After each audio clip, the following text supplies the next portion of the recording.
To have great strength but no privilege and still choose to act, heroic. To have privilege but not the strength to act, regrettable. But to have privilege and strength and not act, inexcusable. As I readied myself for my second appointment with the Special Victims Unit, I thought about the many heroes I have who embody these ideals. My first visit with SVU left me flat on my ass. I hadn't realized that the good cop, bad cop act was actually a thing. The officers weren't going to take it easy on me, even though the mere act of reporting a crime felt like it took nearly everything I had. When I walked out of that first appointment, I wasn't sure I would go back. I knew it was the right thing to do. I knew it was what I wanted to do, but it was so hard. I spent a week contemplating next steps, talking with friends and loved ones, and making over a dozen calls to organizations created to support sexual assault survivors like myself. It was eventually a beautiful and powerful letter from my father that convinced me to push and keep pushing until I had done all that was possible. I called on those same friends and family members to send me love and encouragement as I braced myself for that second meeting. And a friend sent me in the direction of Sojourner Truth's Ain't I a Woman. Her words spurred me on as I considered her bold actions as an advocate for women's rights at a time when women had few and black women had even fewer. That man over there says that women need to be helped into carriages, lifted over ditches, and to have the best place everywhere. Nobody ever helps me into carriages, or over mud puddles, or gives me any best place. And ain't I a woman? Look at me. Look at my arm.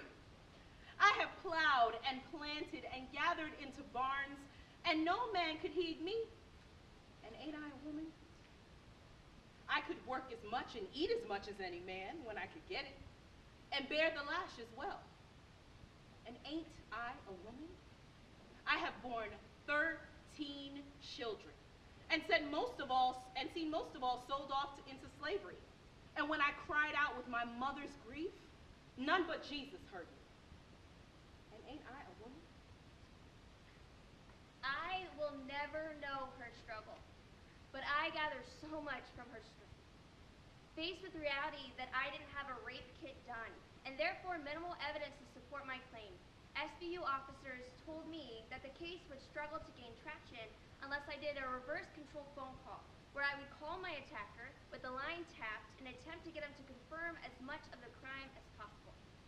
It was, as they explained it, my only option if I wanted to move forward. There were perhaps 72,846 things I would have rather done than make that phone call. Yet, I still felt some sick desire to prove myself to these police officers. If I was going to get them on my side and let them know that I had what it takes to move this case forward, I felt that there truly was one route, even if the thought of it made me nauseous. Then they talk about this thing in the head. What's that they call it? Intellect. That's it, honey. What's that got to do with women's rights or Negroes' rights? If my cup won't hold but a pint, and your cup holds a quart, wouldn't you be mean not to let me have my little half measure full? I was turning these feelings over and over in my mind as I sat in the SVU's dingy second floor foyer when I heard the ding of the elevator. I had already spent plenty of time in that waiting room, but since my mind was always so distracted by the reason that brought me there, I had not noticed the elevator until then. I kept my head down as she stepped out. Whether I was trying to protect her privacy or my own, I'm not sure, but I attempted to act as if she didn't exist as she took a seat across from me. My stolen glances revealed that she had had a different day and series of events that led her to our waiting room. Identity bracelet wrapped around her wrist and slipper socks on her otherwise bare feet.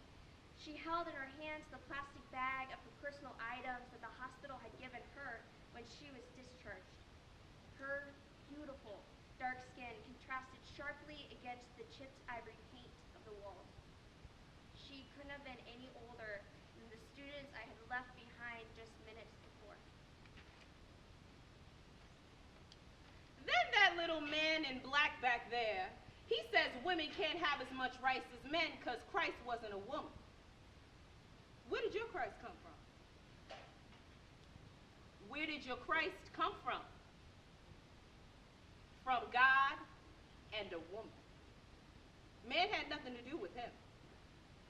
It was then that the decision I was toiling over and the experience that led me to that waiting room no longer seemed like the worst thing I could imagine. No matter when sexual assault happens, it will undoubtedly have a far-reaching impact that will puncture every layer of your being. But in that moment, I realized there is privilege that can make the situation easier, just as there is privilege that can make every situation easier. I am a benefactor of much of that privilege. I was assaulted at 25. I had already made it through my adolescence and received a college education.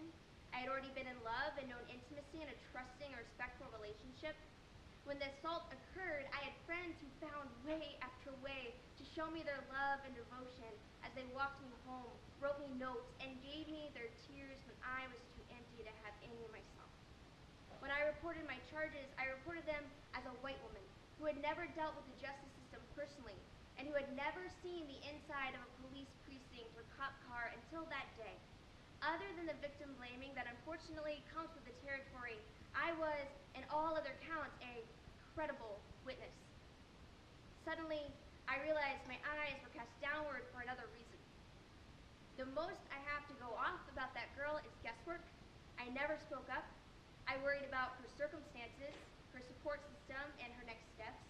I hoped that she knew her rights and was connected to professionals who could help explain them and explore her options as she made the best decisions for herself. I hoped she had a support system who listened, hugged, and cried when she needed that the most. I also hoped that the person who did this to her was someone who couldn't find her and touch her and hurt her again. Approximately 80% of assaults are committed by someone known to the victim, and this number likely increases the younger the victim is. As I shut my eyes and squeezed out the tears that finally began to fall, I wished as fiercely as I could that this wasn't her story. Since the night of my rape, there have been countless moments where I felt completely powerless. This moment was nearly one of them. But I remembered Sojourner Truth's words, and I remembered that I am strong, I have privilege, I cannot ignore my privilege, and I should not hide my strength. I should use my strength and my privilege to act. You can't get rid of your privilege, you can't give it away, but you can use it for good. Ms. Reeves, are you ready to proceed? Yes.